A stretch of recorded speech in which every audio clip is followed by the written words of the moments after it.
Mr. Jhunjhunwala, what will be your advice to the Robin Hood investors, the investors which in a sense have taken a birth in the pandemic crisis? A lot of new investors have come to stock markets believing that stock market is the place for instant gratification, and they've had initial success. What would you advise to them? First thing I tell them, don't forget this is not the race course. And all this volume of fluctuation that games gap, I don't know which company in America, I think is very damaging for investors. Most investors are going to lose money in that. So I think for the place, if you get on debt 6% return, your target should get 15 to 24% return on equity, right? And don't involve yourself in all this daily gambling, where stocks go by 40% and 50% every day. I think, and your life is about attitudes. So the mature attitude is to invest safely, give your money to experienced people to invest, to mutual funds, to fund managers, and expect a return which is reasonable.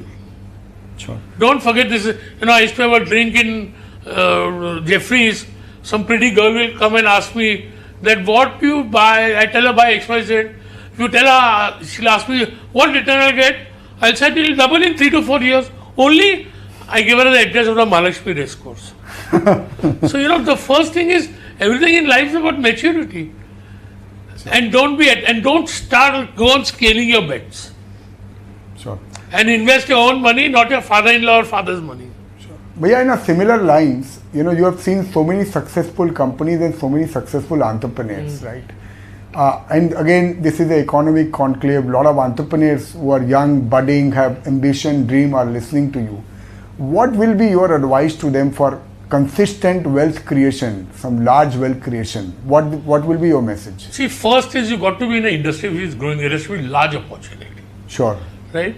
Yeah. Second, I think corporate governance. Because, corporate governance is a very wide word. Sure. Corporate governance is not only corporate governance attitude towards society, towards customers, towards employees, towards stakeholders, sharing fairly, not taking undue risk, according to me, is also part of corporate governance. Sure. Third, I think, is technology and the ability to change. Sure. Fourth is there has to be frugality. Sure. I give Indigo and DMart as extreme companies who use frugality. Sure.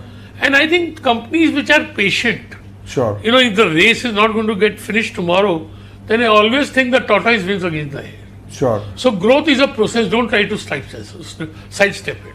Sure. So for long-term return, I think these are the basic principles, and I think recognize change. Sure. And a lot of large companies can grow big. I find entrepreneurs don't want to give up the power. Sure. But companies where you delegate are the only companies which can scale.